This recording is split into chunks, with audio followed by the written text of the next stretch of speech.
Dear students, good morning. Today we will discuss fun time of flying together. This is the last heading of the lesson flying together. What is the heading? Fun time. And number one, proverbs क्या होती हैं? Are short wise saying.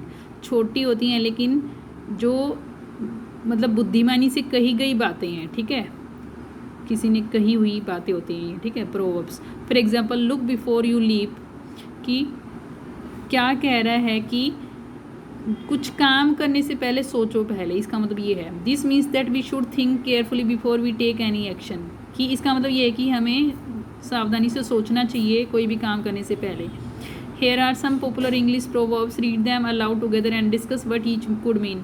कि कुछ proverbs दी गई हैं यहाँ पे, उनको पढ़ना है और उनका क्या मीनिंग है ये पता लगाना है, ठीक है. Old is gold. अब देखिए ये यहाँ पे देखिए, पहला हेडिंग डालना है जब कॉपी में नोटबुक में करेंगे. क्या? प्रोवर्ब्स क्या होती हैं? शॉर्ट वाइज सेइंग्स होती हैं, ठीक है.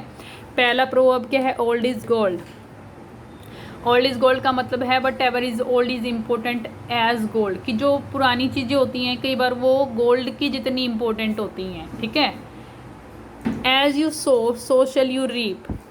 कि जैसा बोओगे वैसा काटोगे, ठीक है. ऐसे है कि जो भी फसल तुम बोओगे वही फसल तो काटोगे. जैसा मतलब काम करोगे. एक्चुअल मीनिंग क्या है इसका? कि जैसा काम करोगे, अगर अच्छा काम करोगे तो अच्छा परिणाम मिलेगा, अगर बैड थिंग्स करोगे तो उसका परिणाम भी बैड ही होगा. तो इसका मतलब है, if you did bad things in the past, अगर तुम बुरी चीज़ें करते हो पास्ट में, you will get bad results in the future, तो उसका रिजल्ट तुम्हें बुरा ही मिलेगा, ठीक है.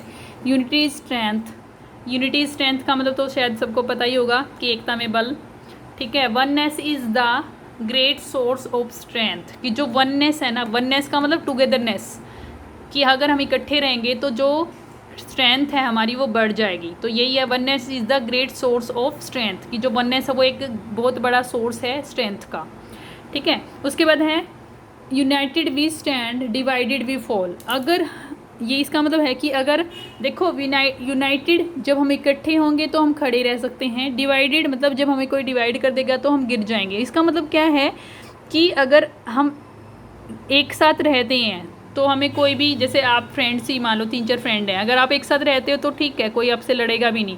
लेकिन अगर आप अलग अलग रहते हो, आप में लड़ाई होगी तो कोई भी आपके साथ लड़ेगा, ठीक है. इस तरह से आपने वो वाली स्टोरी सुनी होगी कि एक किसान था, उसके 4 बेटे थे, उसने लकड़ियाँ दी थी, याद है.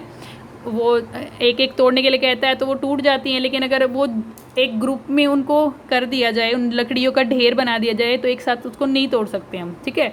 तो वही है, एकता में बल है. इसका मीनिंग भी एक्चुअली वही है देखा जाए तो, कि यूनाइटेड वी स्टैंड, कि हम एक साथ खड़े रह सकते हैं और जब हम डिवाइड हो जाते हैं तो हम गिर जाते हैं. इसका मतलब we are together we win. अगर हम इकट्ठे हैं तो हम जीतेंगे. इफ़ वी आर नॉट तो वी विल लूज़, तो हम जीत नहीं सकेंगे, ठीक है. नेक्स्ट है, a friend in need is a friend in deed. कि एक सच्चा दोस्त वही होता है जो हमारी मुसीबत में काम आए, ठीक है. जब हमें जरूरत हो तब काम आए, वही हमारा सच्चा फ्रेंड होता है. तो इसका मीनिंग है, a friend who gives you help when you need is A true friend. कि ऐसा फ्रेंड जो तुम्हारी सहायता करे जब तुम्हें ज़रूरत हो, तो वो एक सच्चा फ्रेंड है, ठीक है. ये हो गया. नेक्स्ट पे आ जाइए, next heading, next number 2, look at this proverb, all's well that ends well. कि अंत भला तो सब भला. इसका मीनिंग क्या है? अंत भला तो सब भला. कि अगर मान लो कोई भी ऐसी सिचुएशन थी जो पास्ट में जो ख़राब थी, लेकिन अगर मतलब कंडीशंस ख़राब थी, लेकिन अब एंड अगर अच्छा हो गया तो वो सब ठीक हो जाता है, उसको हम भूल जाते हैं उन डिफ़िकल्टीज़ को, ठीक है. उसके बाद है द क्लैप वर्ड. अच्छा, इसमें क्या क्या दिया है देखो. Discuss what it means, can you think of events happening in the life where this proverbs can be used. अच्छा, कुछ इवेंट आपको, कुछ स्टोरी आपको लिखनी है कि आपके साथ कुछ हुआ हो ऐसे कि ऐसा हुआ कि डिफ़िकल्टी आई हो और आपने मतलब अगर उसको इग्नोर कर दिया है तो, और लेकिन एंड अच्छा हुआ हो, ऐसे कोई कंडीशन उसको लिखना है आपको, ठीक है. ओके, ये दोनों ही आपको खुद करने हैं. राइट डाउन योर स्टोरी और द इवेंट, उस स्टोरी को लिखना है और paragraph, then read the paragraph to your neighbour. हाँ, मतलब अपने पड़ोसी को सुनाना, ये कह रहे हैं. द क्लैप वर्ड गेम, ये गेम है एक क्लैप वर्ड गेम. क्या है देखिए, let's play the clap word game. Where the word produces one sound, clap once as in creep, clap twice if the word can be broken up into 2 syllables as in creeper, and thrice as in tomorrow. अब देखो syllables क्या होते हैं, पहले ये ध्यान से समझ लेना।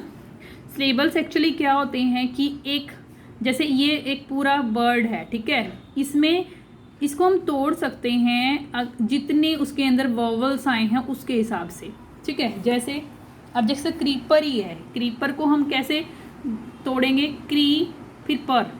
अब देखो क्री में एक वॉवल आया है, वॉवल पता है ना, AEIOU, ये 5 वॉवल्स होते हैं, ठीक है।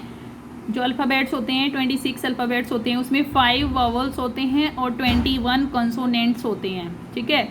अब जो वॉवल्स आएंगे, अब देखिए क्रीपर में 2, हम जब बोल रहे हैं क्रीपर, देखिए क्री फिर पर।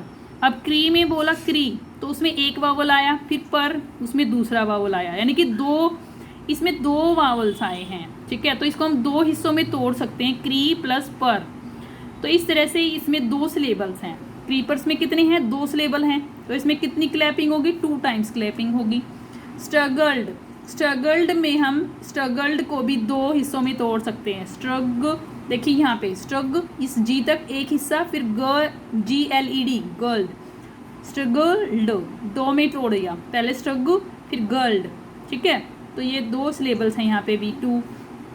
टूमोरो में 3 है, ऊपर ही दिखा रखा है टूमोरो, 3 में टूटा हुआ है ना, 3 सिलेबल्स में टूटा हुआ है ये, ठीक है। गीज में 1 ही सिलेबल है, क्योंकि एक ही इसमें हम बोल रहे हैं, गीज ई, एक बार आवाज आई ना ई की, वोवल की। थ्रो में भी 1 वोवल है, इसलिए एक सिलेबल है। फुल इसमें, अब देखो फुल, पहले फुल इश 2 बार बोल रहे हैं ना, 2 वोवल्स आ रहे हैं, एक बार फुल फिर इश, है ना, ऊ की आवाज़ आ रही है एक बार और फिर ई की आवाज़ आ रही है, तो ये क्या है, 2 वोवल आए, 2 बार वोवल आए, तो 2 सिलेबल हैं इसमें।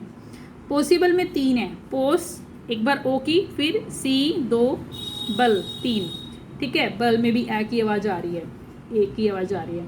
उसके बाद नोटिस्ड में 2 हैं, नो और टिस्ट। उसके बाद केयरफुली में 3 हैं, केयरफुली, देखो केयर में 1, फिर फुल 2, ली 3। फ्लैट में 1 है, ओनली 1। रिटर्न में 2 हैं, री और टर्नड, री में 1 वॉवल आया, टर्न में दूसरा वॉवल आया। इवनिंग में भी 2 हैं, ईव और निंग, ईव में 1 वॉवल है, वी, और निंग में भी 1 वॉवल है। ट्रैप्ड में ओनली 1 वॉवल, तो इसलिए इसमें 1 सिलेबल। सरप्राइज में 2 सिलेबल्स, सर और प्राइज, इस तरह से तोड़ना है, ठीक है। इस तरह से ये आपको करने हैं। That's all for today's, have a nice day.